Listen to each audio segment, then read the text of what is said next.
અત્યારે અમે લોકો આવ્યા છે મારા ઘરે. કેમ? આજે હતો પ્રોગ્રામ સોયાબીનના ખીમાવાલા પરોઠાનો. અમે લોકો બધા આવ્યા. સોયાબીનનો ખીમો જ કહેવાય એને, દાંત નહીં કાઢો. એને ખીમો જ કહેવાય. સોયાબીનનો જે ભૂકી હોય ને તેનો ખીમો બનાવ્યો છે અને એના પરોઠા બનાવ્યા છે. હા, ખીમો જ કહેવાય. હારા જ લાગે પણ ખાલી તજ નહીં નાખવાનો. તો આ તજ આવે ને અમે બનાવેલા ને ત્યારે અમે નહીં નાખેલા. કોણ ખાય? તમે લોકો જ લઈને બેઠા જ ને.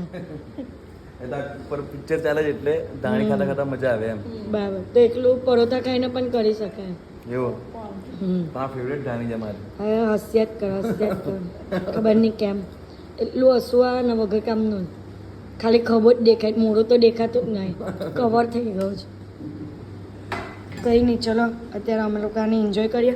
અને બીજી વસ્તુ પણ એક આઈટમ આવે છે એ તમને થોડો ટાઈમ રહીને આ પહેલાં ખાઈ લઉં ને પછી બતાવું. બીજી આઈટમ આવી ગઈ છે પાસ્તાવાળી દાળ અને પૂરી.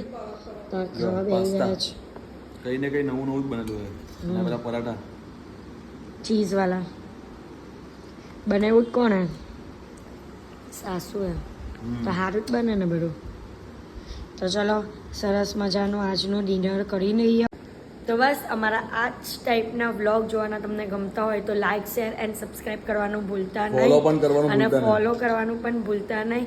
તો બસ મસ્તીમાં રહેવાનું, કશું નહીં થાય. ખાવાનું પીવાનું આજ તો છે હાર્દિક અને ધ્રુવાની લાઈફ. તો બોલો ગણપતિ બાપ્પા મોરયા. બોલ મોરયા.